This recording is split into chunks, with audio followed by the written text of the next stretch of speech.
Welcome, everyone. Thank you so much for joining us today. So we're going to get started in just a minute, but we're going to allow a little bit of time for people to get logged into Zoom and join the session. So just to start, I'm going to go over some basic housekeeping stuff and then talk through the agenda. So as you probably noticed, we are recording the session today. So we thought that the conversations that we're going to have this afternoon are pretty important, and we want to give the opportunity for people who might not be able to make it to view those. So with that in mind, we're asking that everyone please keep their microphones on mute for the session, but do make use of the chat to share your comments and questions.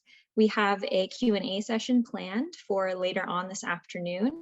So if you have any general questions, questions for our youth panelists, or questions for our guest panelists, please put those in the chat and we'll get to all of those in the Q&A session. And if you'd like to, while we wait for everybody to join, you can share where you're joining us from today, because that's always interesting to see. So I personally am in North Bay, Ontario today on the traditional territories of the Anishinaabe, but I know we have people joining from as far as out west in BC. So Laura, why don't we go to the next slide and take a look at the agenda. Okay. So in just a moment, I'm going to hand it over to Sandra, who's going to be starting us off in a good way with an opening prayer. And after that, Amberly is going to provide a little bit of background to the project and Wahkohtowin. And then after that, we have our film screening for our youth-made climate action film, which is really exciting. And after that, we're going to have a quick panel with some of the youth who were involved in creating that video. Following that, we have a second panel with our special guests, which we're really excited for. And then that Q&A session that I mentioned earlier. And then just lastly, before we close, we asked the youth who were involved in this project to send us their homemade climate-themed memes. So we're going to be showing all of those to you today and actually asking the audience to vote. And I believe the one that wins the poll is going to be shared on the Wahkohtowin Guardians Facebook page. And I believe the winner is also going to receive a little gift bag or gift basket from Wahkohtowin. So now it is 4:35, so I think we're ready to get started officially. So for that, I am going to hand it over to Sandra for the opening prayer.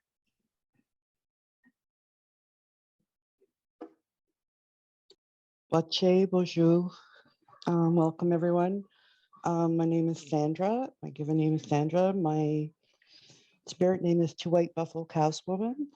I'm a mother, sister, grandmother, and auntie. I have 4 beautiful children and 4 great grandchildren, not great, but super good, nice grandchildren. Today I'd like to open up with a prayer by asking the Creator to keep us with open minds, open hearts, to make sure that we all understand that what's happening in the world today can be fixed. Nothing is ever hopeless.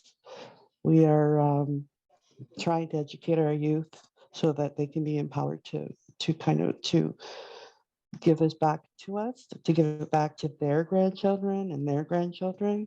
And the more we educate ourselves, the better. I ask the Creator to give us guidance, to help us to have patience, empathy, and to pray for all those who are going through hard times today and every day. Miigwech. Miigwech. Thank you so much, Sandra. So now I'm going to pass it to Amberly to provide some context for this project. Hello, everyone. My name is Amberly Kwakajizik. I'm the Guardian Program Manager. Okay, I'm the Guardian Program Manager for Wahkohtowin. For those who don't know what Guardian programs are, they're all about youth empowerment, and we focus on skill building, like building bundles, knowledge transfer, cultural revitalization, and a variety of land-based programming. Ultimately, we're trying to broaden youth's awareness of the different types of career opportunities so that they may pursue something meaningful, and to the different types of jobs that exist in the environmental, conservation, protection sectors, and exposing them to things they may not have considered before learning about being a guardian. And for those who don't know what Wahkohtowin is, we're 100% owned by 3 First Nations, Brunswick House, Chapleau Cree, and Missinaba Cree First Nation. And we are actually gathered here today because this was mandated by the Chiefs of Wahkohtowin to include climate action initiatives. And so I'm going to start with a couple shout outs to the many people who were involved in making this climate webinar happen. So miigwech to the Conservation Through Reconciliation Partnership, who helped fund this project and for supporting Lara's thesis work. Lara's writing a thesis on Indigenous-led conservation and climate action through the University of Guelph. And she's put a lot of work into this collaboration with us. She did a lot of work with Wahkohtowin staff like myself, Tammy, Isabel, Alina, and David, doing the planning, coordinating, and weekly webinars with this group of youth. And actually our meeting started back in February, so we've been doing this for about 8 weeks. And we also want to recognize Denby, who works for EcoTrust Canada, for her contributions in leading some of these webinars. She's here tonight and she's going to share a couple words right after this about her experiences working with us. A shout out to JC Chiblo, who works for an organization called Indigenous Climate Action. She joined the group and was a guest speaker, shared about and expanded on her experiences working in climate action and the importance of the youth voice. Miigwech to all of our wonderful youth participants, Ryan, Bree, Amara, Annika, Ava, JC, Crystal, Alina, and a couple of them were unable to join us today, but most of them are here. Thank you for those that came out today, because public speaking is not easy for everyone. And lastly, a big miigwech to Sandy Rufo, who came out and opened up and closed our meetings in a good way. She had a lot to offer the group, and we were always very thankful to have you around and join in on all of our conversations. It was great. It's really been exciting to get to know all these guardians and hearing their concerns and their voice and goals for the future. I looked forward to these meetings every single week. You came out of them feeling inspired. And I really look forward to this webinar and hope you all enjoy. I'll pass it back to Alina. Thank you. Thank you, Amberly. So as Amberly mentioned, Denby McDonald from EcoTrust gave some presentations to our youth earlier in this project, and she's here today to speak briefly to her experience. So I'll pass it over to Denby. Thank you, Elena and Amberly. Yeah, it's a privilege to be here today as well, and thank you all so much. I have just had a really fulfilling experience also being a part of these sessions and learning from all of your knowledge and sharing knowledge on, especially on natural climate solutions and the role of Indigenous youth in that. So I'm really excited to be here and to be sort of concluding some of these sessions, but at the same time, it's been a great opportunity for us to really kind of initiate and kick off some of our work in the future, which will be hopefully continue on working together to continue to build out our project description and our and shape the development of the carbon project in the Missinaba Forest. So it's been really a great opportunity to connect with all of the youth and sort of start thinking about the role of youth in that project and how we can continue working together to build that project. I've been very encouraged by these webinar sessions, just because it's been so inspiring to hear from youth and just kind of be a part of like the energy. And while I know in the beginning we had some times of being like, there's a lot of sadness and grief around the climate crisis, I think being around all of you has been a net positive feeling and inspiring feeling about all of the excitement and like the energy that we can bring forward to acting on climate change together, especially when that action is led by Indigenous youth. And yeah, I guess just the last thing is that I was looking yesterday and saw how some of you may have seen how Canada released its new 2030 emissions reductions plan. And it was really encouraging to actually see that there was a big emphasis on natural climate solutions, especially Indigenous-led climate solutions. And so that's just one sort of piece where I thought it was good to see that maybe our work is actually, you know, changing policy. And so that was a really exciting thing to see that this week as well. And yeah, I guess that's about all I have to say. But I'm looking forward to the rest of this panel and hearing from everyone on it, and really just grateful for being a part of it. Thanks so much, Denby. And I totally agree that climate change can be a heavy topic, but our conversations wound up being actually kind of uplifting. So yeah, the next thing we're going to move on to on our agenda is the premiere of our climate action film. So this is really exciting. Some of the people in the film have not seen it yet, so it's a big moment. So the video is about 11 minutes long. We asked youth to share their thoughts on why climate action is important and what we should do to address climate change. And 4 of the youth involved in this project submitted recordings of their words and provided some of their own images and footage that you're going to see in the video. And before we start, just want to give a special shout out to Ryan Wesley, who edited this and actually took the time to put this all together, and it came out really beautiful. So I think with that, Amberly is going to share her screen and we can watch the video.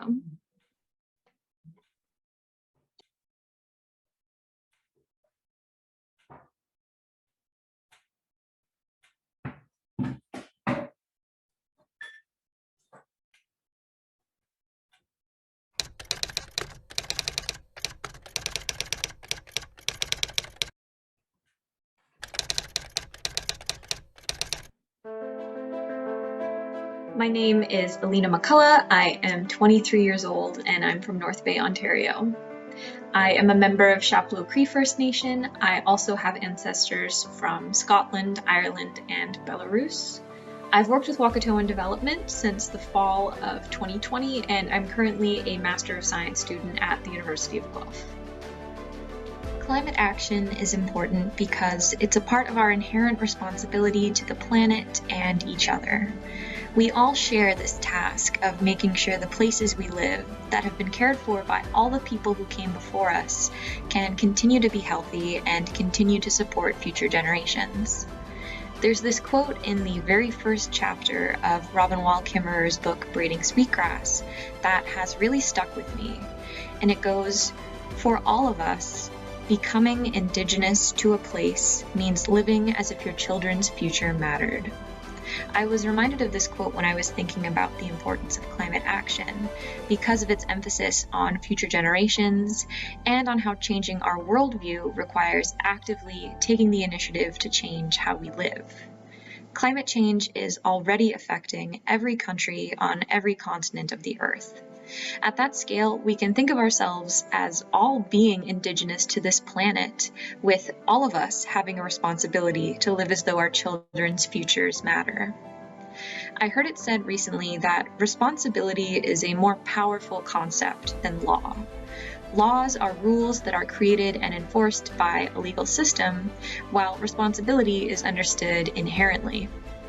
That may partly explain why we see so many youth involved in climate action and activism, because we automatically understand responsibility and fairness at an early age, but these systems, such as legal systems, that have allowed us to get to this point of climate crisis, have to be taught or ingrained over time.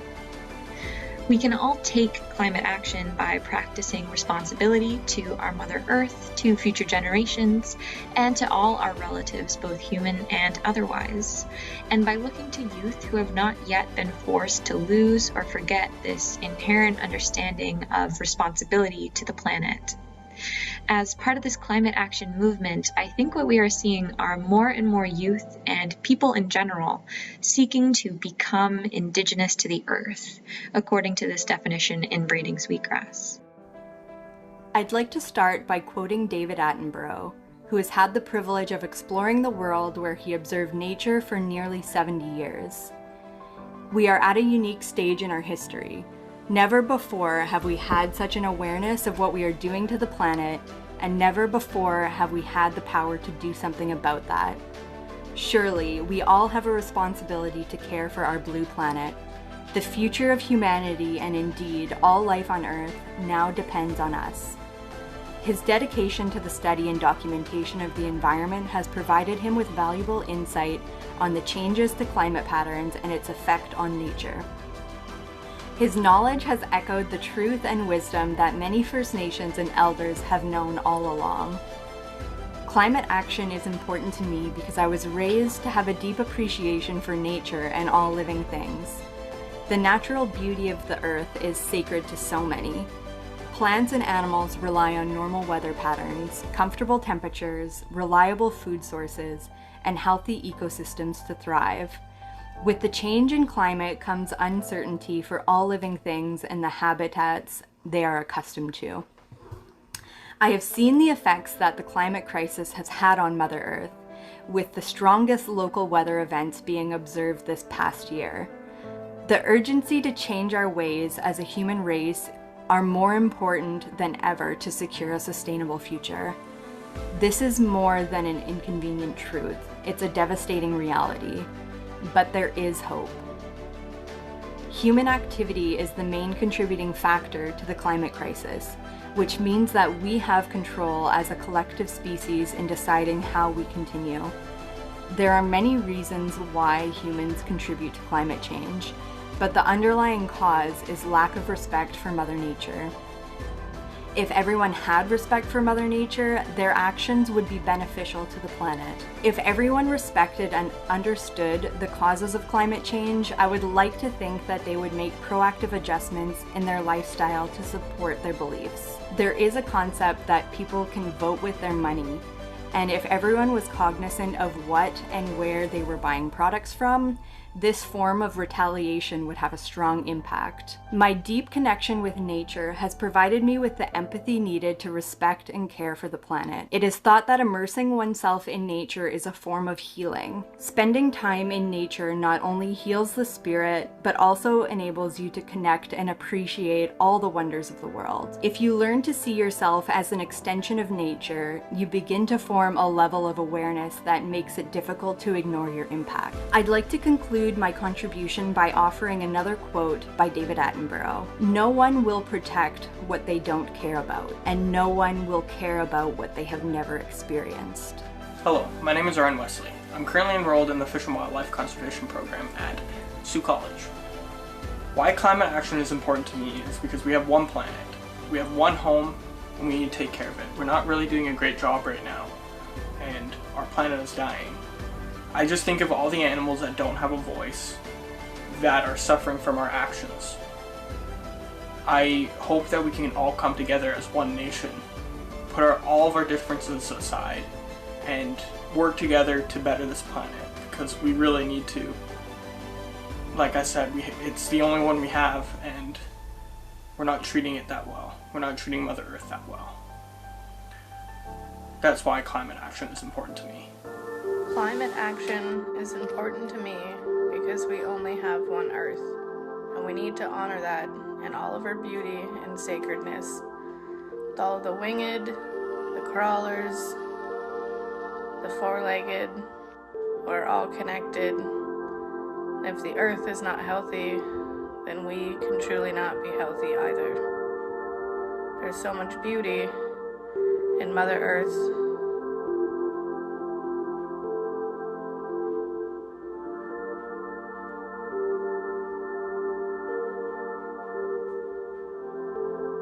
When will we realize that we can't eat money?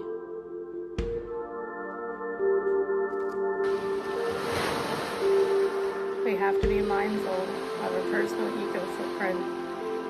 Pray for the water, the winged, the crawlers, and all life, no matter how big or small.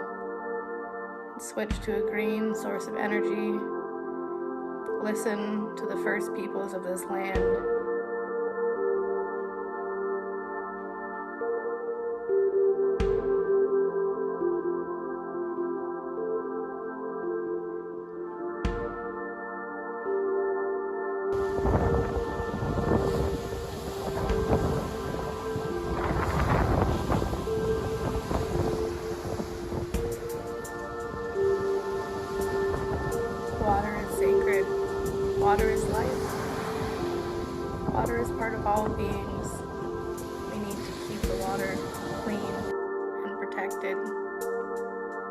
Mother Earth can survive without us.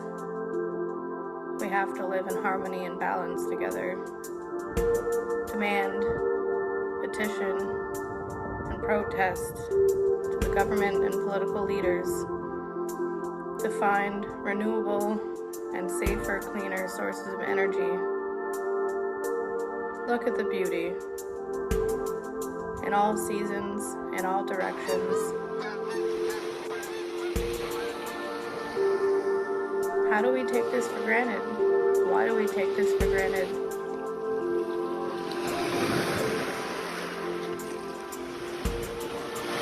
Let's pray for the water and the air and all beings. We're all connected.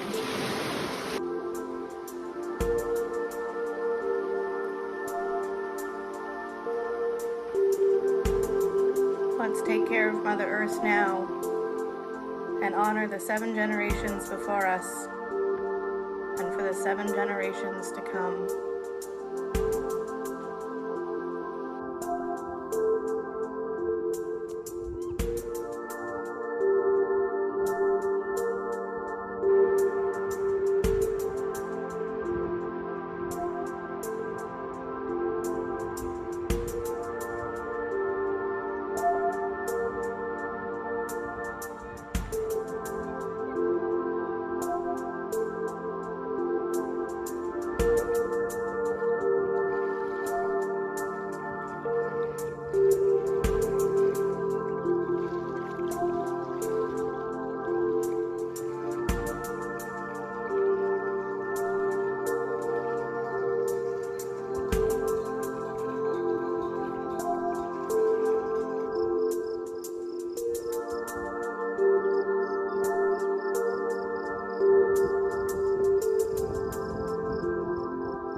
Awesome.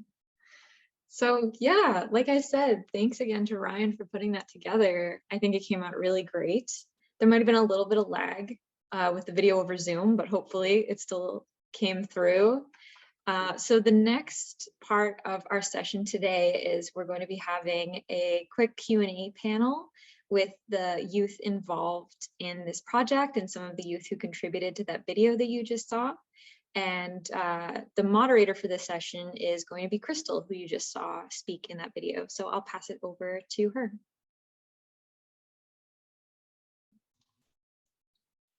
Miigwech, and thank you. That was a very insightful video. It was my first time seeing it as well, fully packaged up. Ryan did a very good job. Thought it was very thoughtful and inspiring. So let's jump right into the youth panel. We've prepared a list of questions. I'll go over each one individually and call out each youth to provide their answer. So first question is, what sparked your interest and got you involved in climate action, as well as why did you want to join this climate action initiative? So first up is Ryan. I've always, since I was a kid, I always wanted to do something with the environment. And I always find that, well, it's a very important thing. And I remember this one time when I was a kid that I was watching fireworks with my mom, and I told her that that's bad for the environment. So I love animals, and animals are a huge part of my life. So I just, like I said in my portion of the video, I always think of the animals and how they don't have a voice and how we're destroying their habitats and their ecosystems, and that they need protection just as much as we need protection from our own actions as well. Thank you. That's very true. And it's very inspiring that you want to speak for those that do not have a voice. I think that's very important. Moving on to Bree, same question, please. Good afternoon, everybody. My apologies for not being on video. I'm having a little bit of technical difficulties on my end. Climate action is important to me. I've always had an interest in it, similar to Ryan, since I've been little. But I also knew that there was a connectedness even before learning anything about climate action or culture, how important it is to respect everything around us. And I think what got me interested in joining this initiative is moving north recently. I've really wanted to engage myself in connections with community and the land. And by joining this, I was able to get a better insight on what issues are locally being presented that we have to work through and what solutions are being offered. I'm just very grateful to be here today. Miigwech. Beautiful, thank you. It just goes to show the more you're in nature, the more you care about it. Moving on to Amara. Can you hear me okay? One of June Dinami Magani Duke and I'm Humanis Quindish Nikas, Wabastation Dorem, Omashkago and Dow, Guskagan and Dojba, Ashinago Waswin and Babunis. So hello everybody. My given name is Mara Rufo. My spirit name is Thunderbird Woman. I come from Chapel Cree First Nation. I'm from Martin Clan and I'm 18 years old. Throughout my entire childhood, I grew up on the land and I grew up learning and practicing our culture, whether that be singing, dancing, drumming, attending ceremony, hunting, camping, things like that. And I am extremely, extremely passionate towards the fact that our youth are our future. We are the future. And what we decide to do right now will affect how we live tomorrow. And like everyone has said before, we only get one mother. And after our mother is dead, that's it. And we need to take care of her as much as possible. Even if it's just the little things, we need to take care of her as much as possible, because I really, at this point, I really don't know what my future is going to look like. And I really don't know what my child's future is going to look like, and my grandchildren. And it's a pretty scary thought. Miigwech. Thank you. Moving on to Elena. So as I mentioned, I think in my video intro, I'm currently doing a Master's of Science at the University of Guelph, and I'm partnering with Wahkohtowin Development. So when I was asked to participate and help out with this initiative, I was really excited to do so, because as a researcher who is working with 3 First Nations, collaborating with 3 First Nations on my project, including my own First Nation, I am actively looking for opportunities to support and help out with projects like this and build relationships, especially with youth, partly because I've only just recently learned in the last couple months the options that are available when it comes to research and science, that there is an option out there to pursue a project in a way that aligns with an Indigenous worldview or that uses multiple knowledge systems, and that there are opportunities to pursue projects that create a direct benefit to your community. So for that reason, I was excited to be involved in this project as a way to connect with community members and also with youth and share my experience as a researcher. Wonderful, thanks for sharing. And Amberly.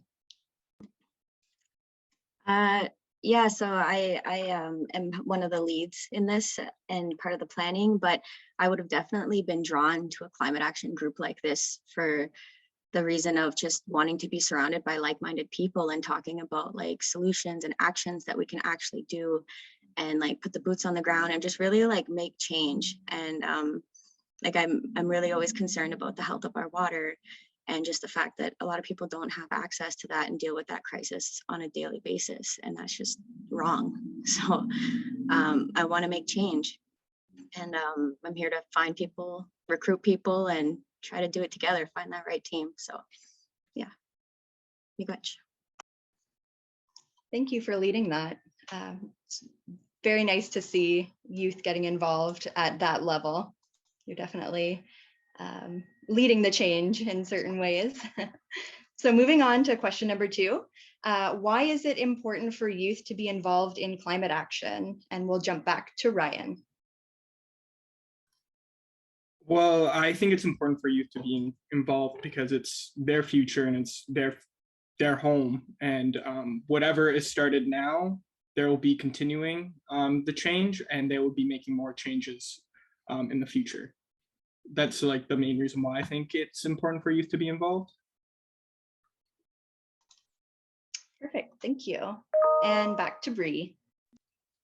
I would say it's very important for youth to be involved in climate action because we can kind of mold their minds. They haven't lived a life where they've been bogged down by certain negativity that seems to attach to us sometimes.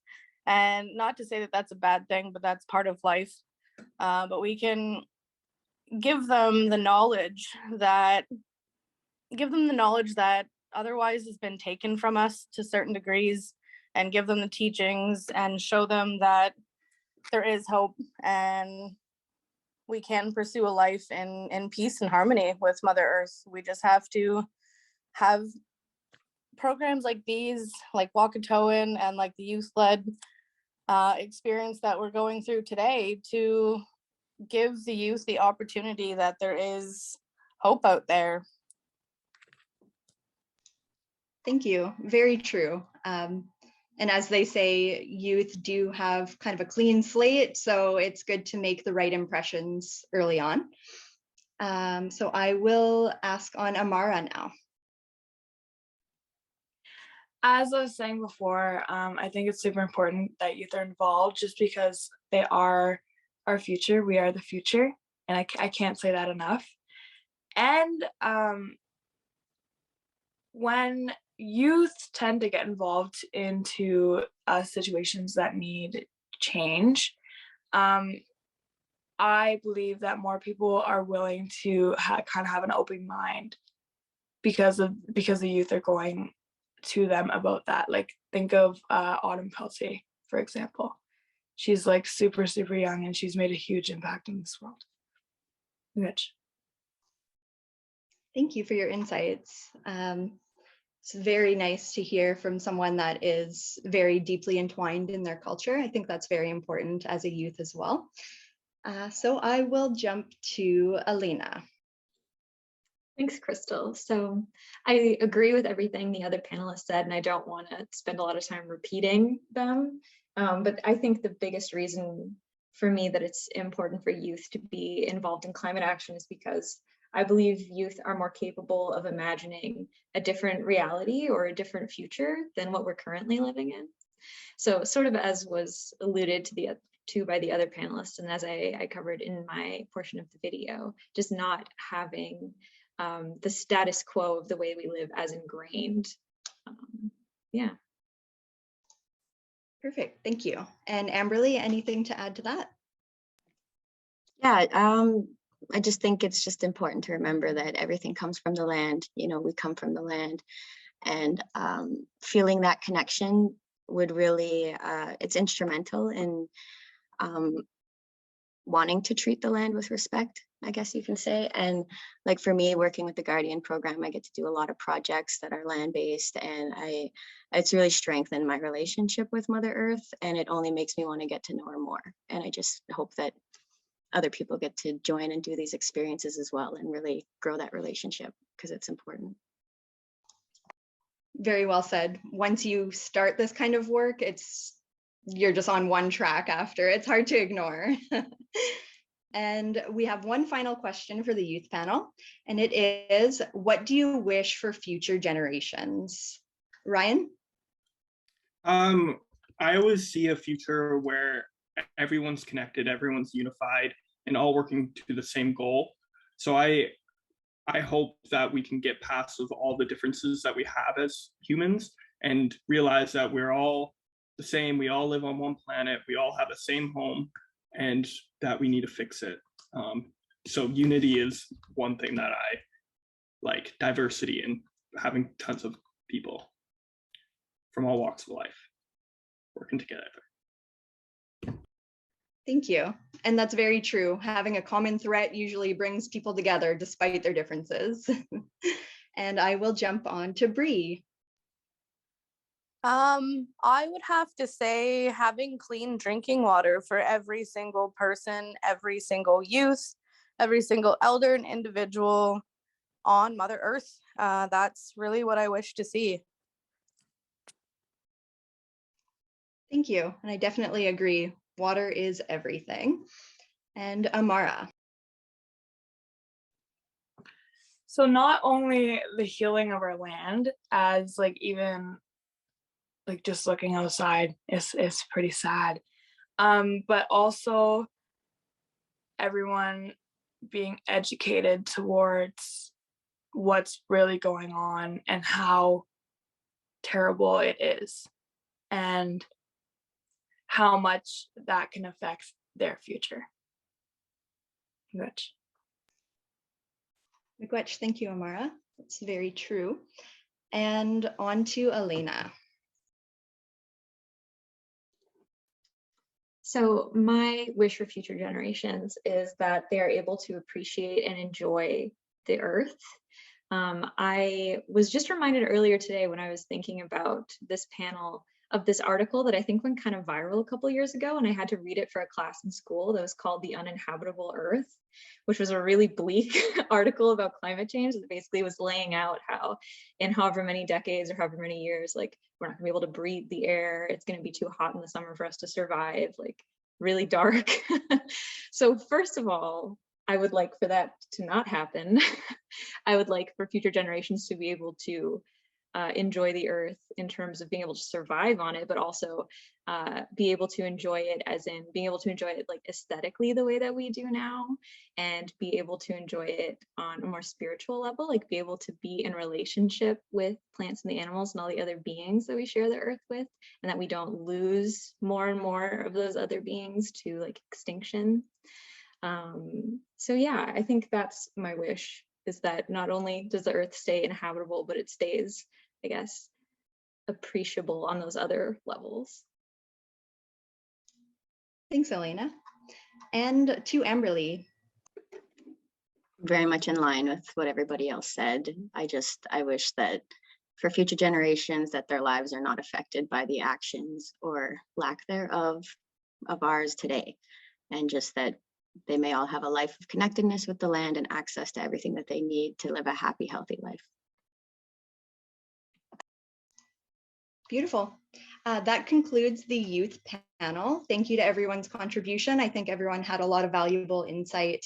And it's really inspiring to hear everyone's opinions. They're all very in line with what is possible and positive for the future.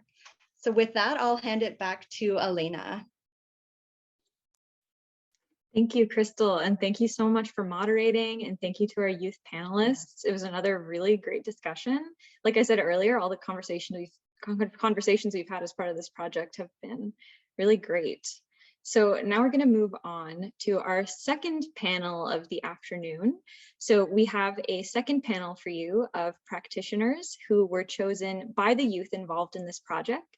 So after weeks of learning about and discussing climate action, we asked the youth who they'd like to see at this webinar and who they would have questions for. And these are some of the people that they identified. So we're really grateful that they were able to join us today. So before we get into the questions, I'm just going to quickly introduce each of them. So first, we have Sandra Rufo, who already gave us our opening prayer and introduced herself. But Sandra's spirit name is Two White Buffalo Calves Woman. Sandra has 4 beautiful children, 2 boys and 2 girls, as well as 4 grandchildren. Her community is Chapleau Cree First Nation. Sandra's home was one of the first built on the reserve. Sandra works for her First Nation at the Aboriginal Student Support Worker in the Chapleau Elementary Secondary School. The youth are her passion. She believes that they will be our future and need to be educated on the effects of climate change. Our second panelist for today is Joseph Pitawanakwat. Okay, there's the slide. So Joe is an Ojibwe plant-based knowledge holder from Wahkohtowin unceded Indian Territory on Manitoulin Island, Ontario. He is married with 1 daughter. He is the founder and director of Creator's Garden, a 365 days a year Indigenous outdoor education-based business. Joe's information has reached 40 countries and is translated in over 25 different languages. Joe is currently a master's student in the MES program at York University, but has learned from hundreds of traditional knowledge holders over the past 7 years, blending these teachings with Western knowledge. Next slide. Okay. Our third panelist today is Tess Sullivan, the Director of Lands and Resources with Missinaibi Cree First Nation. Tess is Métis with ancestral ties to 6 nations of Grand River, Haudenosaunee, and Mississaugas of the Credit Ojibwe. She's an experienced forest management technical specialist and provisional forester with many years of working with the Ministry of Natural Resources and Forestry. She is skilled in policy analysis, program evaluation, and project management, and holds a master's degree in public administration from the University of Victoria. And last but not least, our fourth panelist today, Chris McDonald, is a registered professional forester employed by Green First Forest Products in the role of Chief Forester for Ontario. Chris is also currently president of the Ontario Professional Foresters Association and a board member of Abitibi River Forest Management, Inc. Previously, Chris held various positions with Tembec within Ontario and the Corporate Forestry Group, including for over a decade, the role of manager for Aboriginal and environmental relations.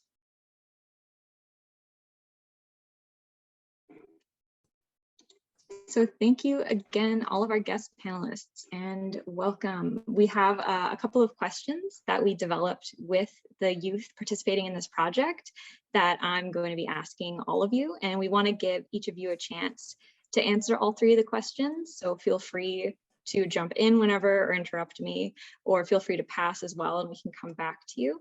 But I think what I'm going to do is just go in the order that we introduced you and call on each of you to answer the questions. So the first question is, what concerns you about climate change in your territory or region? And have you witnessed changes in the plants and animals due to climate change? So I will ask Sandra to go first and answer that question. Hi. The concern I have is about our trees, our forest here around Chapleau. We have a game preserve, and it doesn't even look anymore. They're cutting so much in there. The animals are moving. The animals are going other places. We're not seeing as many as we used to.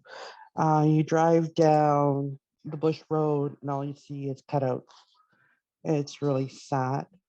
It's hurting our air that we breathe. It's destroying the habitats of our animals, our four-legged. Also with the mine that we have here now, that has caused, I think it's causing some damage as much as they say it's not. I'm sure it is. Anything that you take out of the earth, you're supposed to put back in. It just doesn't make sense to me. Our waters being polluted. It's a sad state. It saddens me when I used to go to camp and just loved the scenery. Now I see brush and logs all alongside of that road with nothing happening Like there's no trees. I don't understand it. I don't know understand how it can be done. I don't understand why it's being done. I thought we were supposed to protect our lands.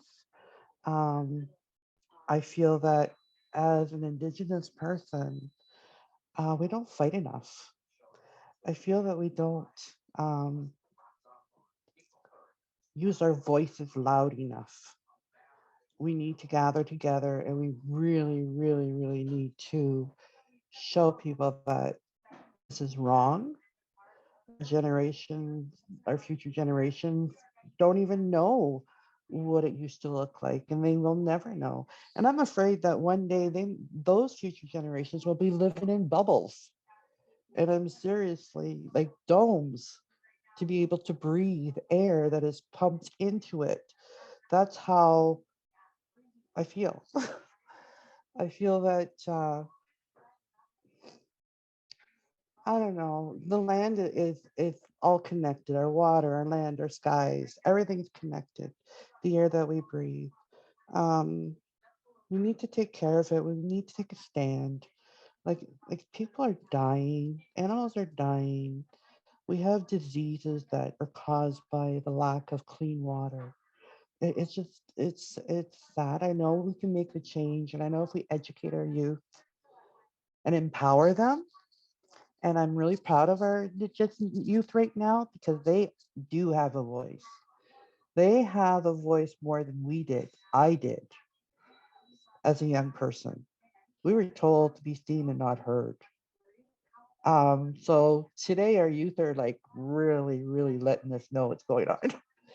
And it is a good thing. So I'm just hoping through all of this education that we get it out there and then our youth take it and run with it and make the changes that need to be made. Which Miigwech, thank you, Sandra, for sharing that. This is a really powerful call to action. So I'm now going to call on Joe. Thank you so much, Miigwech, for joining us. What have you experienced in your territory as being caused by climate change? Yeah, okay. So I work with our plant medicines and I work everywhere. I work from the far north to southwestern Ontario, Ottawa, everywhere and everywhere in between, just like friggin' everywhere, teaching about all of our medicines. And the majority of our teaching is done out on the land. Like, got to show everybody what these plants are and then how to pick them and how to help them and things like that. And so I get like real firsthand experience kind of everywhere I go. And I don't think as far as plants are concerned, I'm not really probably much in the same as Sandra was mentioning. Don't really see much observable impact in as far as like climate change specifically affecting plants, but certainly industry, forestry is huge. I do lots of work with OMNRF.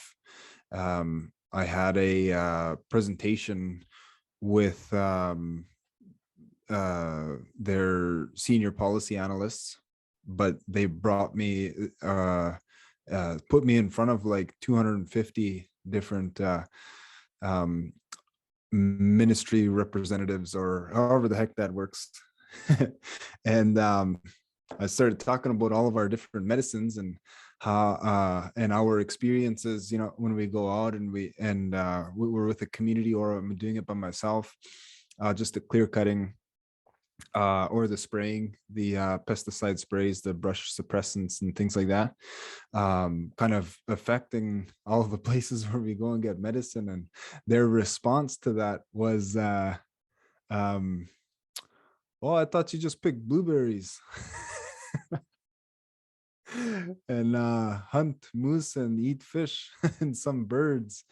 And I was like, no, what the heck, man? We have like 230 different species of plants that are significant medicines for us for so many different diseases. And I have like a decade experience with tens of thousands of people for each species. And so it's like, I see the effects of development, I think, more than anything. And just that losing access to medicine, we have some really, really incredible medicines. One of the things that I like to tell everybody right off the hop is that, you know, like if you get sick or injured and you go to the hospital, the doctor will prescribe you medication, and then you get that medication at Shoppers or whatever drugstore, right? Over 85% of every pharmaceutical drug that has ever been discovered, it's almost everything that a physician can possibly give out to anybody for medicine. So comes from plants. The idea to create those medications comes from plants. And my master's research was looking at these drug discovery processes.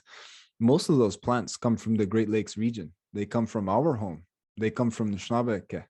And so when I'm out with a physician in a community, we're going out and exploring traditional territories, I could show them all of the medications that they give out any day, and the origin plant, where they got the idea to create those drugs.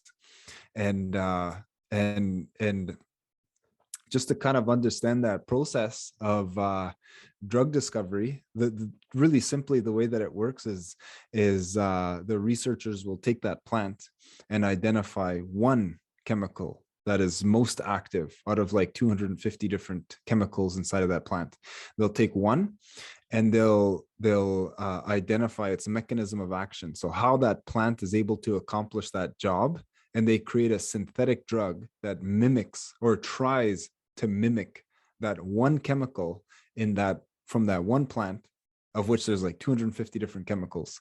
So pharmaceutical drugs are very diluted as in comparison to their original plant source. And so when you're looking at getting the opportunity to stand in front of all these different medicines, and share those connections, like everything that a physician is capable of, these plants are capable of more.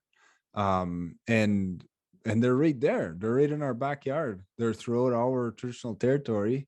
And I just see mainly development issues. I don't see much by way of climate change. I think one of the biggest issues that we're kind of watching out for is the germination.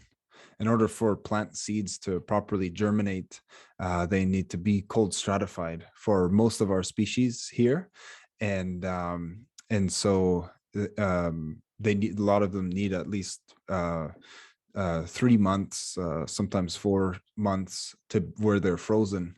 And there's so many plants. Like the reason why the diversity in Toronto and in throughout southern Ontario, plant diversity is terrible, is because they're not really getting that cold stratification because there's breaks in that process.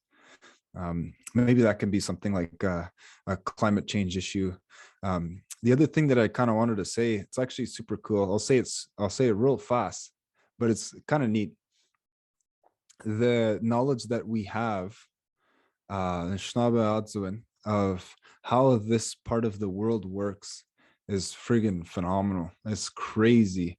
And I think when it comes to plant medicines, in order for them to spread their seeds, they rely on really intricate systems. And it's our responsibility. You guys are saying responsibility all the time. It's a fantastic word to describe relationships. But our responsibility is to live within the system, to not disrupt it, or maybe to even enhance it. So if I could just explain real quick, when you got a plant that's making seeds, everybody just eats the seeds. The birds eat them, mice and chipmunks and whatever, they eat the seeds and they digest them and they destroy them. But the way that seed distribution works in Ontario, in Schnabeke, is the ants will grab all of the seeds, because there's this wrapper, this case that is around the seed. It's called an eliasome, and it's nutritionally complete for an ant, just like a mouse's head is nutritionally complete for a cat. So the mice gather all the seeds and they eat that case on the outside. So that case actually prevents the seed from ever being able to germinate, from being able to open and blossom, and all. That case is blocking its ability to germinate. So the ants will prepare it. They'll take all of that casing off. So now that seed can pop up and go. But unfortunately, what the ants do is they store it inside of their home. They store it inside of a midden. It's called a big cave. It's like a garbage dump. They throw all the seeds in there because they don't need them anymore. They ate all the food. And they put that cave with all the seeds right next to all of their children, all of the larvae. And what happens is black bears will come to the only thing that pulls out those seeds from the anthills are black bears. So they'll come in and they'll reach in and eat all of the larvae, but they end up eating all of the seeds from all of the plants that these ants were collecting in this massive area. And the bear's digestive system is like this long. So the seeds go through the bear without being harmed, and the bear poops them out somewhere.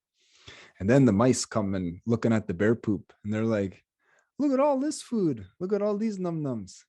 Look at all this. I'm going to take some of these and I'm going to bury them throughout the forest floor, centimeter deep, so that I could eat all winter. So that's what the mice do to the bear poop. But they're effectively planting all of the seeds that the bear brought out, that the ants germinated or prepared for germination. And then the mouse plants them. And the mouse will eat them and digest them and destroy them. But we have owls, we have birds of prey that are responsible for removing the mouse. Also snakes too will remove the mouse. And when they remove the mouse, all of the seeds that these mice planted, deer mice mostly specifically, will germinate and become all of our medicine. So it's a system that relies on ants and bears and mice and owls and snakes. That's why bears are so important for medicine. That's why there's so many important parts of our culture where we're responsible for disturbing ant hills, because ants will roll round stones into their nests too, because they just like doing that. And we grab those round stones and we use them in our shakers. We use them as anchor points in the water drum. They're really important, and we have to be doing that. So there's so many parts of our culture that force us to enhance that system, to help with it. And I think, like, as far as climate change goes and development, I think one of the worst things that is affecting diversity and access to plant medicine is disrupting that cycle. Like, there's no bears, there's no birds of prey anymore because of the DDT, the pesticide issues. And so we got to be really careful in how we incorporate Indigenous perspectives into land management, land use plans and policies and protocols and procedures and all these other P words that nobody likes. And so, yeah, not much like as far as climate change goes, but a whole heck of a lot there as far as development is concerned. And if we want to be living the life that this land is able to provide for us, we have responsibilities, just like in any relationship. Relationships are mostly work. We always think relationships is when you fall in love and it's all rainbows and butterflies. But anybody who's been in a relationship for an extended period of time knows that it's mostly work. So yeah, I love the way so far all night everybody's talking about responsibility. I don't know how many times you all have said it, and it's beautiful to see. So thank you so much for letting me be a part of this. Thanks, Jerome Miguel, for sharing your knowledge. And that story really illustrates how everything is connected, the ants and the bears and the medicines and the snakes. And yeah, responsibility is an important word. And I used it a lot in my video clip because I found that, like, there just wasn't another synonym for it, at least in the way that I intended it. So thank you. I think we're going to go on to Tess now. Tess, would you like to share some of your experience that you've seen on the territory? Miigwech, Nyaweh.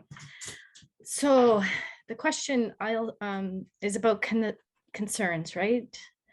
Concerns about the climate change in my settled territory that I've been north now for well over half my life.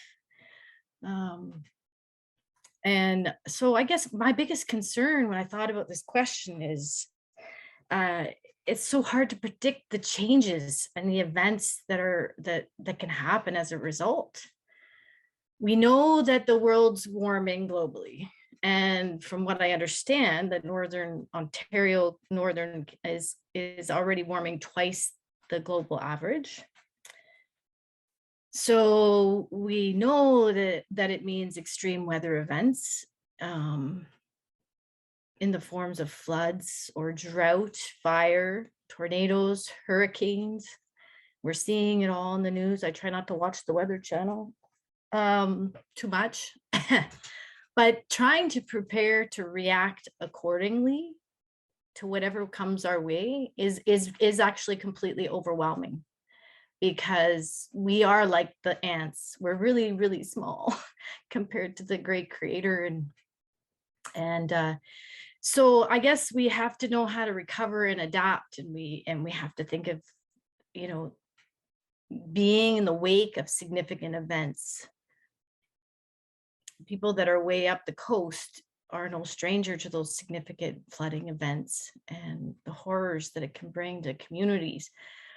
So I worry that could happen in Missinaba Cree territory, or the alternative that fires could sweep through and completely take over, destroy, and you have to try to, make like the phoenix and rise from the ashes and all that. And we do have significant fires at times. And so in that way, forest management is important. And my learning of foresters practicing and learning and education, I've come to realize that there is a balance and there is a time for harvest, just like we harvest the moose and we harvest for nourishment, we harvest for the plants for medicines. We also have to harvest the timber for making our houses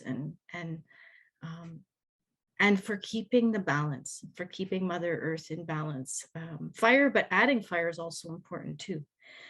And I'm not Christian by any means. I practice traditional as much as I can from what I've learned over the years, which hasn't been a lot from my own family ancestry, being in the residential school and having lost a lot of that learning. However, I realize it's like the Bible. The Bible, I think it says, I never got past page 6 as soon as they started putting down women, but that we're stewards and that we're there to harvest the animals, and it's in our own creation stories, how the animals are giving themselves to us, and because we're the desperate, needy ones that are naked with no fur on our bodies. And so I think about that a lot. And so anyway, I think going back to the big concern, it's unpredictability and it's volatility that makes it difficult to know where we can best focus our efforts, right? As little mice and ants, and there's that feeling that gnaws at your heart, that you might be missing something, that you don't have all the tools, right? And those are that's pretty big stuff. So climate change is something that I want to address. I try to, but I don't want to get overwhelmed either, because we don't want to lose hope and we don't want to lose. We need to have investment in our future generations. I have 2 children, teenage children that are my world and my future, and they are the future. You're right. And by the way, you guys did a fantastic job in your in putting this together, and it just speaks to the fact that you guys are right on track with keeping and initiating this youth-based action. So besides extreme weather events. You know, there's those more subtle climate changes that I'm sorry, I forget your name already, but Pituana, I don't have his name up, but he did a lovely job of explaining those intricacies of the ecosystems, right? And so there's change happening and to those ecosystems and throwing them out of the delicate balance. And that like, I can't say it better than the way he just described it, but it's basically, you know, changing the life supporting habitats of our wildlife and our medicines that nourish us and keep us healthy. And changes to water temperature can significantly impact the fisheries and then you've got multitudes of reasons. You got the melting the glaciers, but it could also be from dying trees that have been infested by emerald ash borer. Why are they there? Because they made it north. Because why? Because the temperature rise. Like there's so many things that rising temperature can cause that it'll just leave your head totally spinning. And it compounds the situation and the impact. And so then you have to think about the cumulative impacts of climate change, right? And so it does become overwhelming. And I've learned that, you know, the winters are getting warmer. Snowfall is increasing. So I've been a trapper since my early 20s. So I won't say how long that is, but it's a while. And I've had the blessing of this job, caretaking responsibility of harvesting. And first it was for the railway nuisance beaver, as they say, nuisance.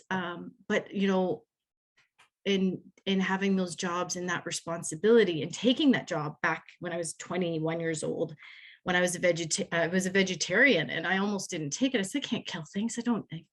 So someone said to me, I don't remember exactly who it was, but they said, someone's going to do this job, whether it's you or not you. And so you could do it in a way that's respectful and harvest accordingly. And I did, you know, of the 100 beaver I'd take out a year over the 6 years, I took out every single one. I didn't blow them up with explosives or just drain their dam. Or so respect, again, I guess, is just so super important in our responsibility and care as we go forward. And I do see the changes. So those minute changes, to summarize, changes I've seen, because I think that was the second part of your question, is for the first time in the 20 some odd years, I think I'm on 23 years of trapping, I saw a kit beaver being born in late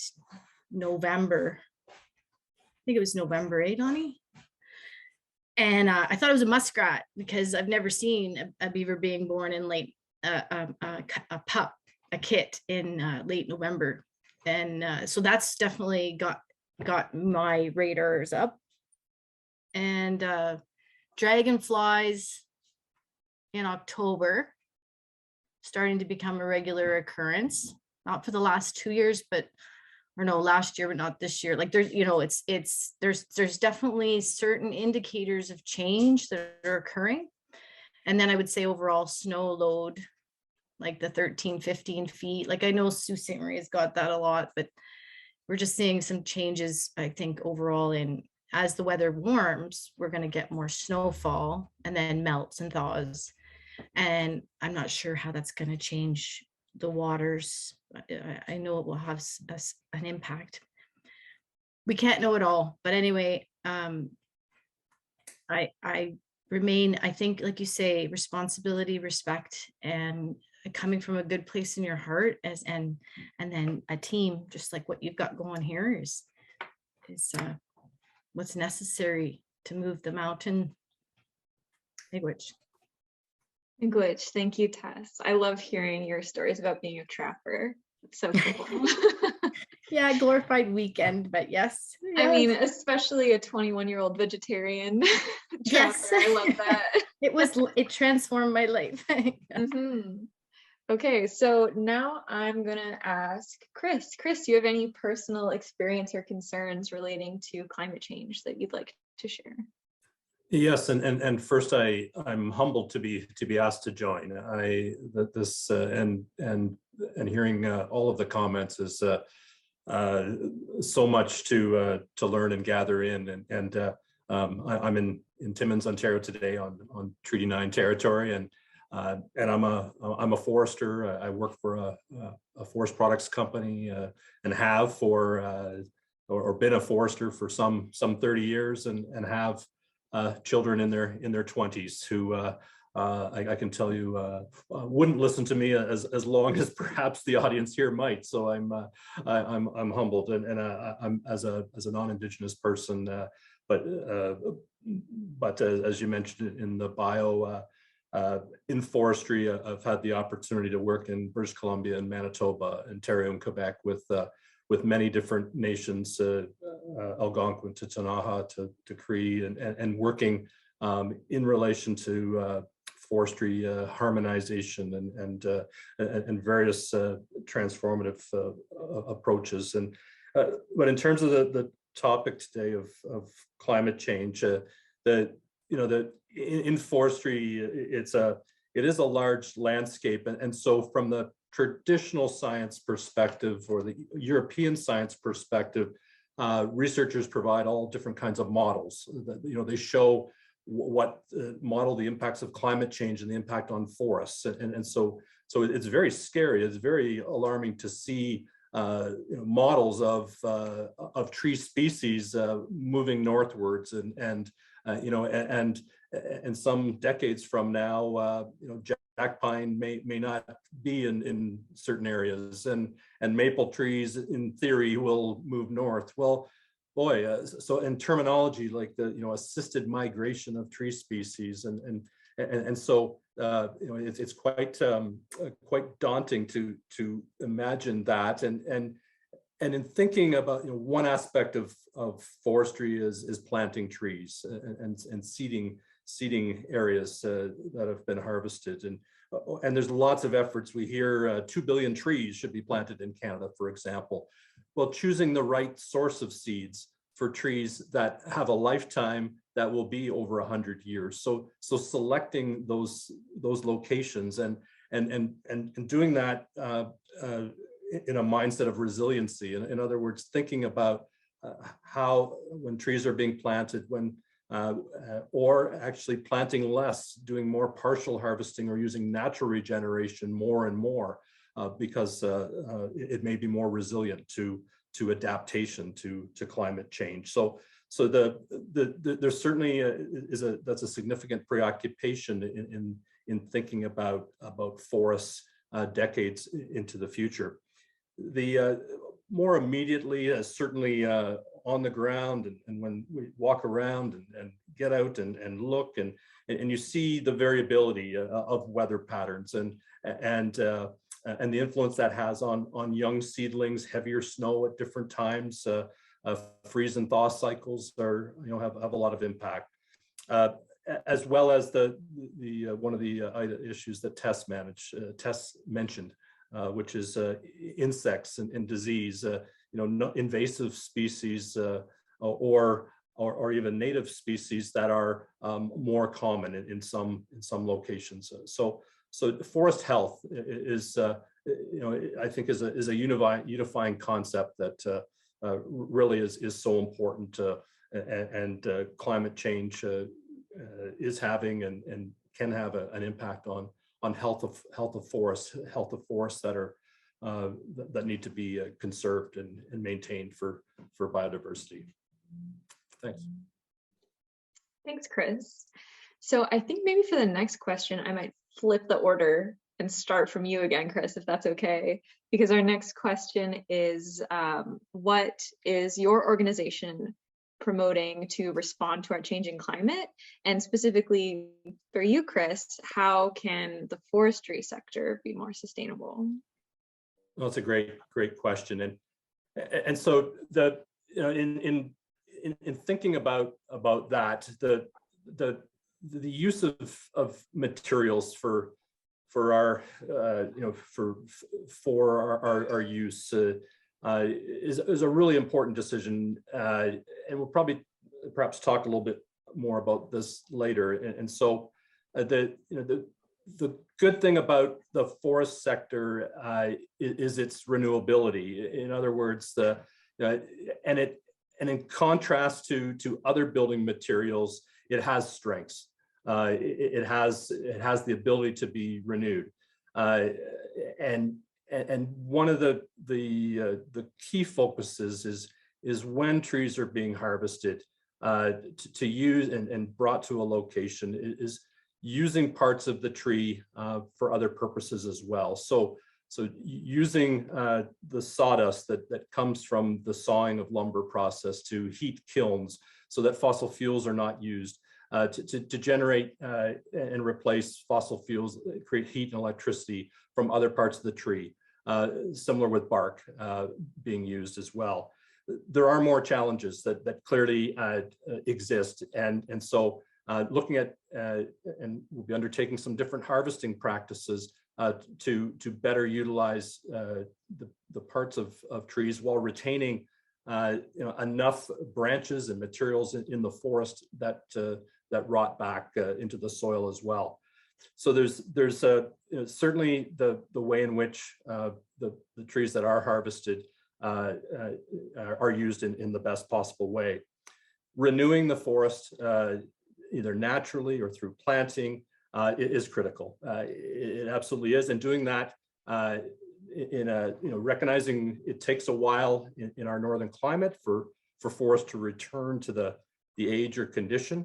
But how we do that, doing that in the absence of using chemical pesticides is a priority. And for those at Wahkohtowin and those who have been advocates for that, they have directly helped our company reduce the use of herbicides by over 50% over the past 8 or 9 years. And in addition, and I'll just talk about another theme, which is the management of forests. And in the area around Chapleau, the fact that the forest management activities are now essentially being co-managed or on a, there's a management group that includes First Nation communities, municipalities, and forest companies together. So there's a sharing of not only that responsibility, but also an opportunity to enhance the listening and the monitoring and a whole number of activities that result from Indigenous communities being a part of the decision making. So in terms of being sustainable from a company perspective, must be being open to change, the ability to listen, the recognize that diversity of all sorts, especially in ideas and engagement, are really essential. The complexity of forests has been mentioned, and that's an obligation of forest managers to simply be open to listen more, to try new things in collaboration with communities. So a few thoughts. Thanks, Chris. It's great to hear about those initiatives, especially the herbicide reduction. Tess, are there any initiatives at MCFN that relate to climate action that you'd like to share about? Sure. That was great, Chris. Appreciated hearing that. So like I could piggyback on one of the things that Chris said is that I'm for Missinabie Cree First Nation is represented by Wahkohtowin First Nation organization, and we're always at the table chipping away at the glyphosate spray, herbicide spray in the forests, hoping that we can get it down to zero. So we continue to work with the forest companies on that, and I would put a plug in for Green First, saying that they are doing the best of what I see of the forest management units in the traditional territories to assist to minimize the amount of herbicide spray that's being undertaken.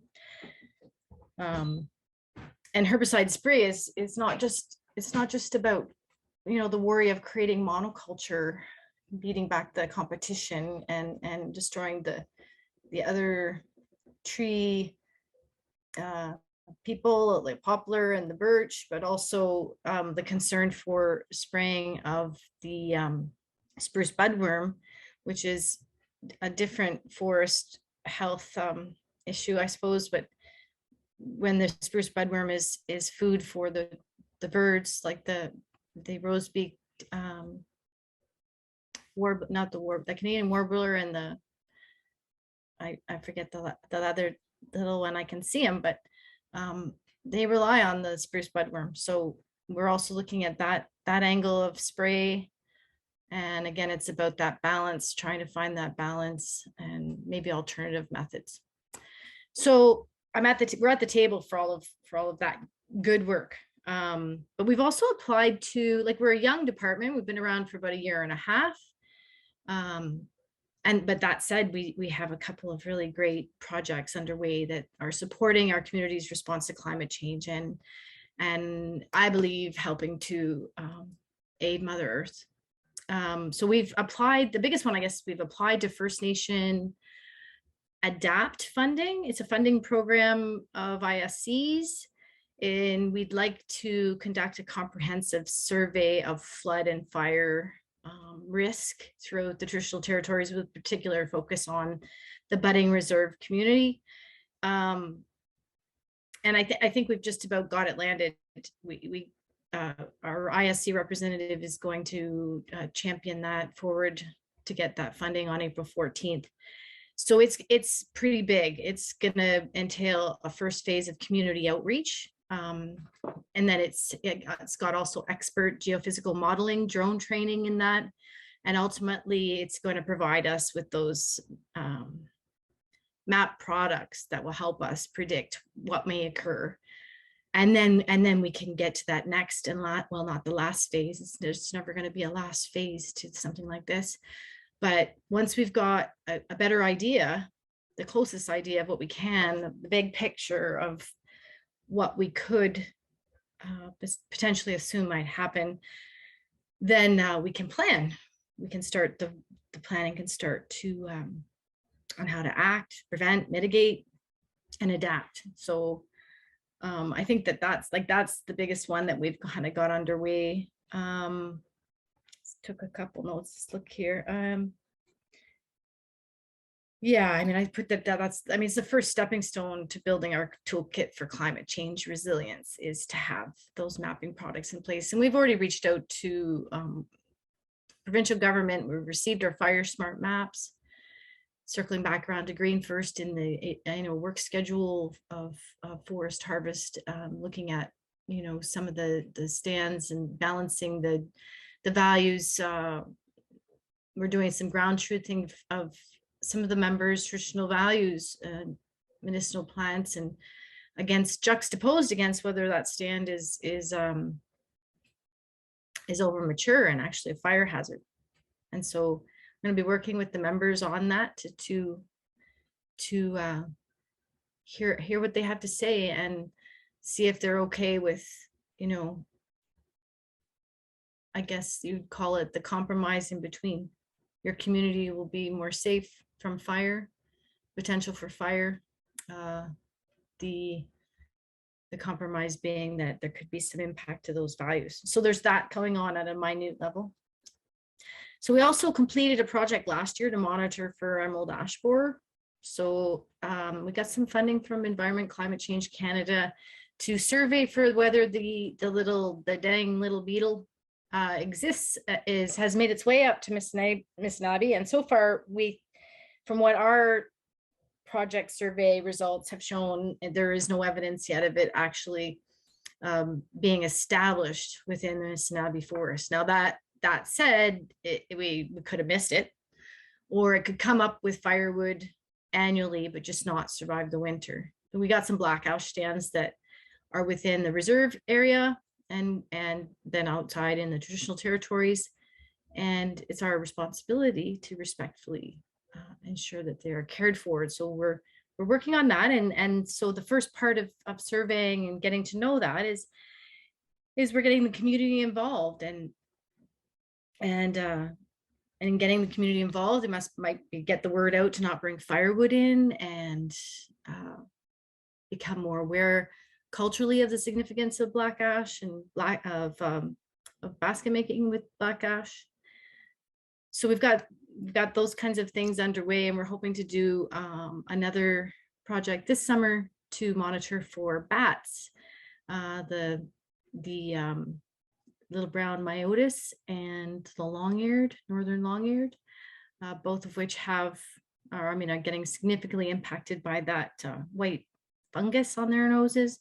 I don't know if that is a result of climate change or not. However,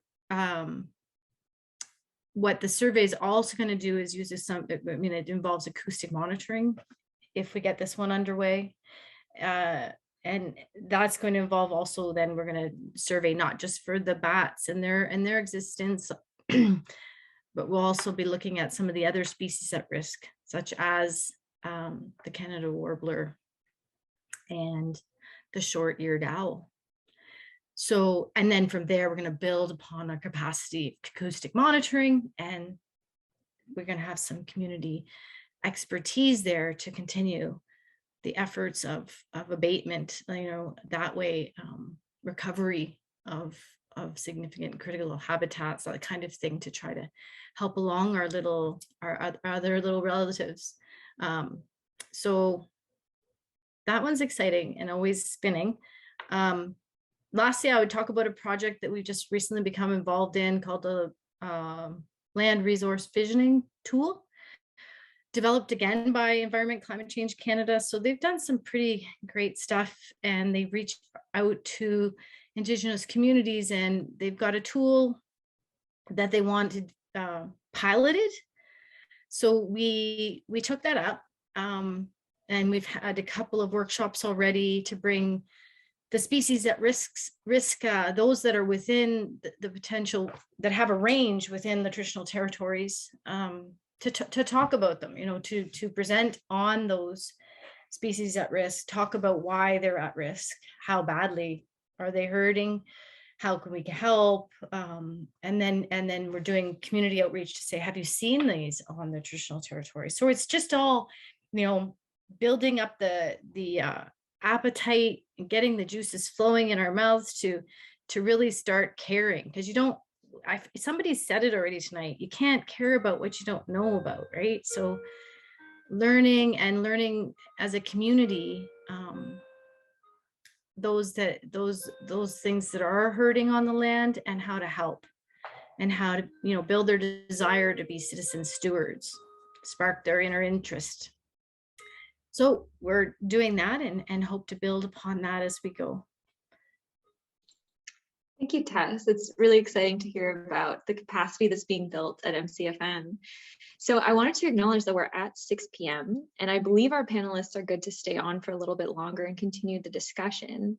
But just in case he has to leave, I wanted to acknowledge that MPP Michael Mantha has joined us this evening, and give him the opportunity to ask a question or make a comment before he has to run off. Can you guys hear me? Yes. Oh, wow. Thank you so very much from all the presenters. Joe, I really enjoyed your presentation. It really grounds and brings us to the importance of how we are all interconnected. I often use the analogy that we're all a puzzle, and every one of us is part of that frame on the outside of the puzzle that keeps it all together. And everything that is contained is the beauty, is the air, is the water, is the grasses, is the animals. It's all of it. We're all part of this puzzle, and at times it's difficult for us to challenge ourselves as to how do we protect this masterpiece? How do we step up and make sure that this beauty is there not only for us to enjoy, but for my grandchildren and their grandchildren to come. I do want to leave you with a couple of things that I wrote down that really stuck out to me.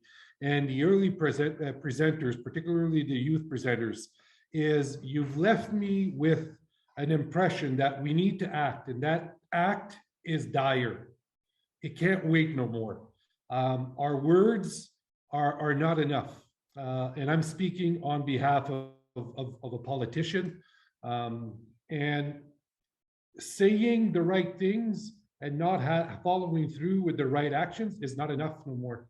We have to follow through with actions. We have to be prepared not only to come to you at the times where we need you, but we need to be there when you need us as well. And it's not just a cute saying no more, is all of us. We all have an integral interest in our environment, and we should.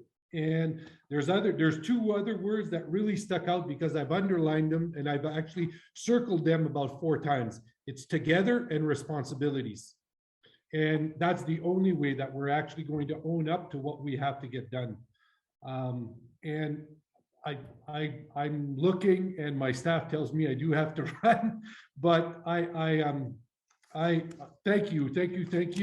I did listen to everything, and I think that's the most important part for particularly a politician is you have one mouth and 2 ears, and you should spend more time listening than you should talking. So having said that, I'll be quiet now. Thank you. Thank you. Thank you for joining us, Mr. Mantha. So since we are a little short on time, I think I'm going to jump to the third question and direct it to Joe and Sandra. So what role do you see Guardian programs or youth taking in climate action? And I'll ask Joe to respond first. Sweet. Okay. Right on. Well, I figure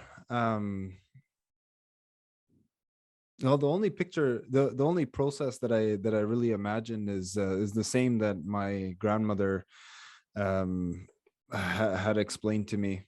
So when you're living in an area, I mean, in this area, in Snabeke, you have no hospital. My grandma grew up without access to a hospital. She raised most of her kids without a hospital.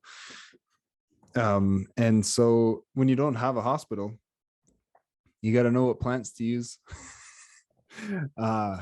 or you're at risk. So what she does is just go out and pick all of the medicines that you need. And like I said, yeah, at least 230, 250 different species of plants. It's a lot of plants. And you don't want to be taking 3 months out of the year to just dedicating it to picking your medicine, walking and traveling all over the place.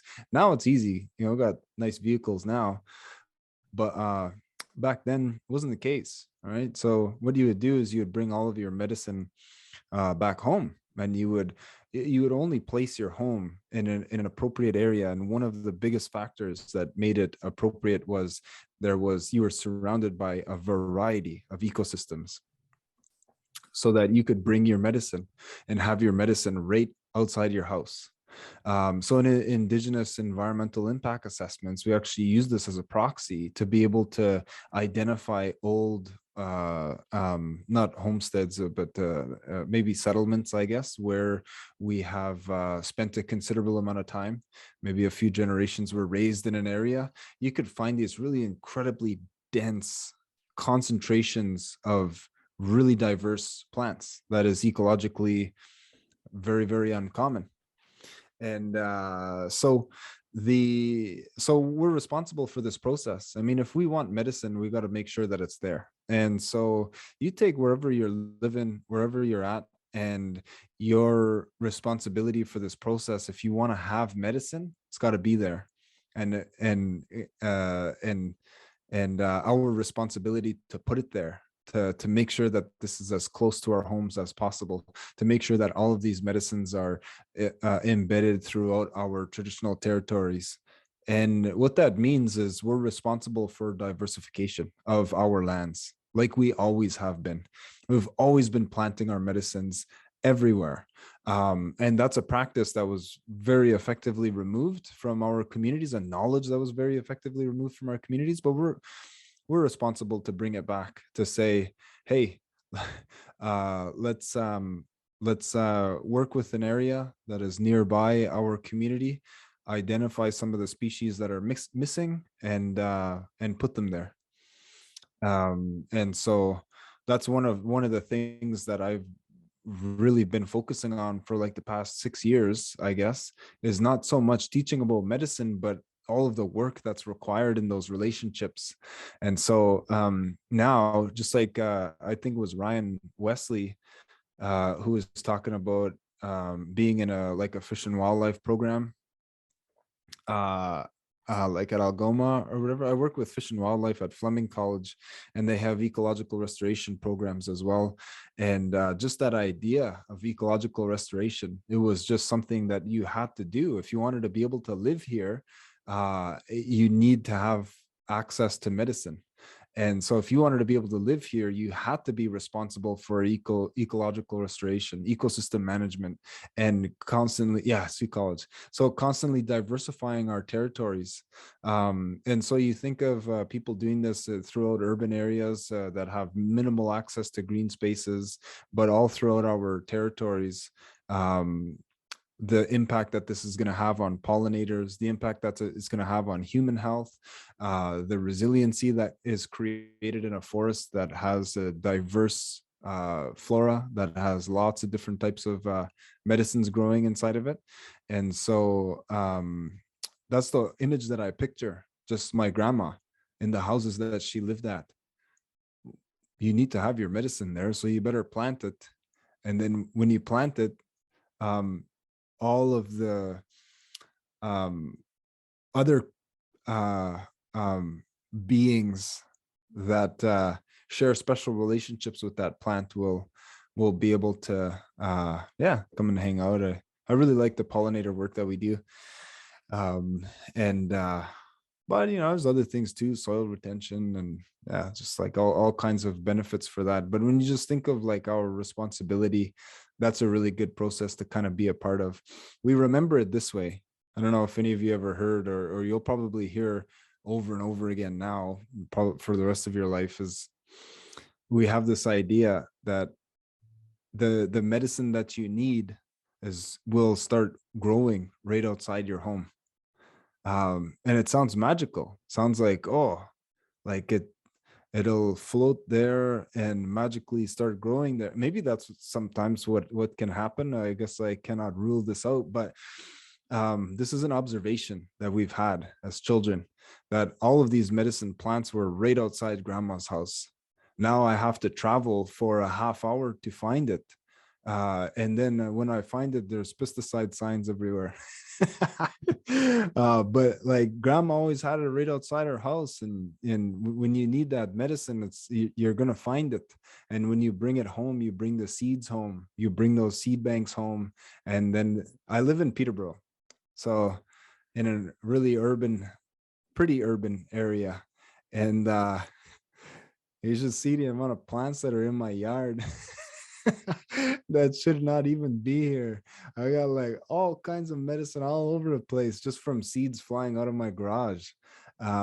It's pretty cool. So I don't really mow my lawn anymore. Just let it all grow, because it's all real good stuff, and it kind of looks nice too, so just leave it. Yeah, so that's what comes to mind. I love that. It sounds like a beautiful lawn, much nicer than just grass. Sandra, do you have anything to add or any thoughts on how youth can be involved in climate action? I agree with Joe that we need to teach our youth how to take care of the earth, how to regrow, how to harvest. There was one girl in the ab room today with me. We were talking about what's going on in the world today. And she was like, I don't even want to be here in 30 years. She says, I hope I'm gone. She said, the world's going to end. I said, the world's not going to end. The world's going to end as you know it today. There's a difference. I said, the way that I look at it is that we are going to go backwards to the beginning again, to learn how to take care of ourselves, to learn how to take care of the land, to make sure that our Mother Earth prospers in the way that it's supposed to prosper. Go back to the old teachings, go back to the kindness that we're supposed to have as Indigenous people. Show people that we have so much knowledge to teach them, that we are survivors, we are warriors. we can do this. And she was looking at me like I was crazy, but I truly believe that we need to go backwards to get to where we're supposed to be, even if it is only using kindness, even if it is just planting sage in your yard, or like, and like Joe said, when you need a medicine, it does grow where you live. And I've had that experience because I did some medicine teachings as well, and I needed a medicine real bad, and there it was right in my yard. So I think the Creator and Mother Earth works miracles. I think that we need to learn to be humble. We need to learn how to respect, not just talk. We need to walk the talk. We need to take care of each other. We need to share our knowledge. And we have so much knowledge. And you guys are amazing. Like listening to everybody speak today is like really making me much more educated than I was when I first came here. You're always learning. And always remember, you're always learning. You're never too old to learn anything. We never know everything. And if we just open our eyes, open our ears, and listen, we'll learn a whole lot more. So I believe that the plants and those things will bring us back to where we came from. And I think teaching our youth that is very important. Language. Good. Thank you, Sandra. So we did have a Q&A, a more informal Q&A scheduled on our agenda next. I don't know if I see any questions in the chat, but I'll open it up if there's anybody who wants to come off mute and ask a question or make a statement. I'm thinking maybe David wants to say something at this point before we wrap up. Hi, Annie. Good, great job, everyone. I'm the general manager at Wahkohtowin Development. Been working at this for the last 5 years. So for me, this is just like a pinnacle of moving towards success, and so proud of the youth. That's all I have to add. Joseph Chimangwich for coming. You're practically a celebrity. I keep pushing your stuff on my staff, like promoting to check out his Zoom. Sandra, beautiful. Tess, so great. Chris Migwich, big supporter. Proud of you guys. Migwich, David. Any of my co-hosts, did we see any questions in the chat, or did we have any questions personally, or should we move on to the memes?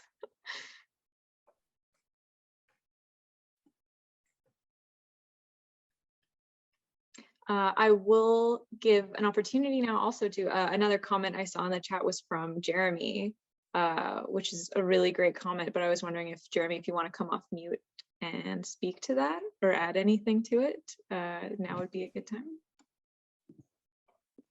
No, I don't I don't have anything to add, but it was a great session to listen to. Thank you. And yeah, lots of interesting things for me to learn about. And I'm very interested in plant-based medicine and understanding more about that I know very little about. So that's going to get me started on doing some research. So yeah, no, thank you. Cool. Nice Maybe Joe can t-shirt. send you some links or something. Yeah, representing. That's great. Yeah, we're gonna have to make you a panelist for the next one or something, Jeremy. So yeah, if there are no other questions, I guess we'll move on to the meme competition. So Laura, I think you have the slides queued up for that.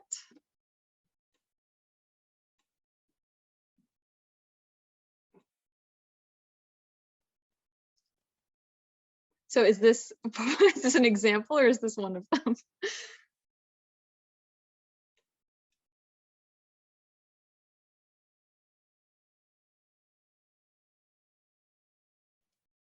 Sorry, 1 second. Here's number one. Okay. First meme.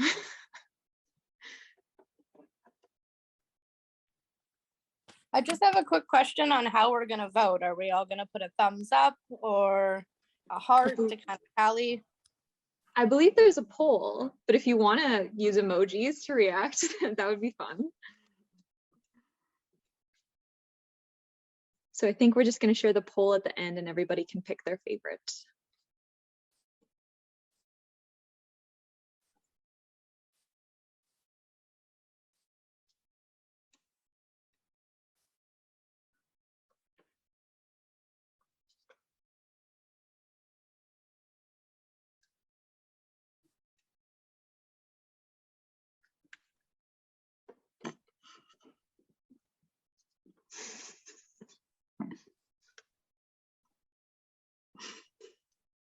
This is so good.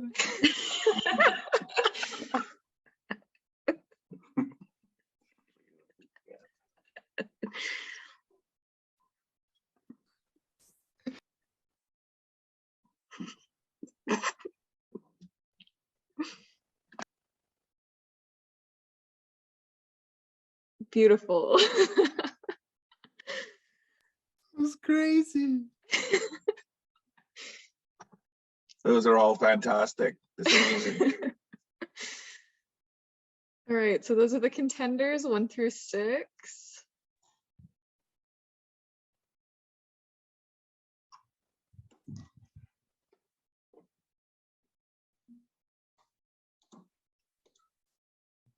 I think we're missing meme 6 on the poll. Apologies. If that's your favorite, maybe you can say so in the chat.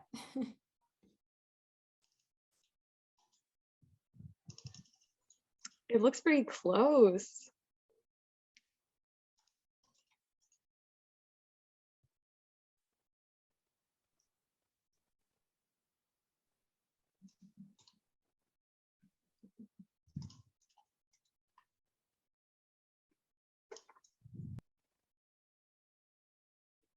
And there's one vote for meme 6 in the chat. Thank you, Isabel. Okay. So I think, do we think that's it? We've got 82% of participants, which might be the most we're gonna get. Give it a couple more seconds.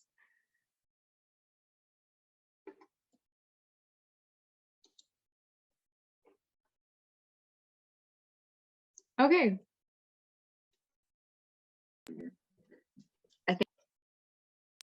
I think we're like the last 3 that couldn't vote, maybe. I'm not sure. Yeah. Okay. So it looks like meme 3 is the winner. Can we put that one back on screen, maybe, Laura?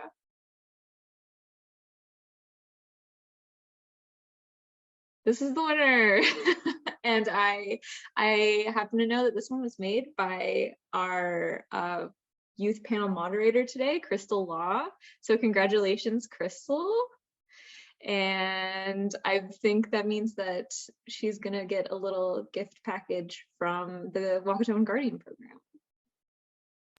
Yay, thank you.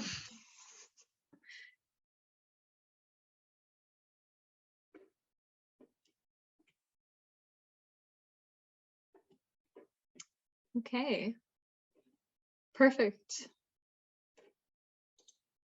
So I think now we're ready to start wrapping up.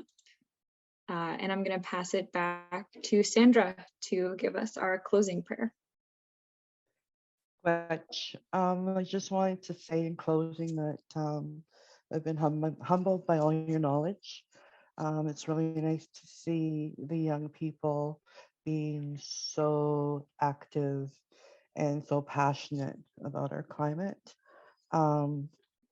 I'd like to thank you all for being here. I wish you all the best. I pray that we find a way to make resolutions and to resolve these situations. And I know we will. I know we will. I know things will get better.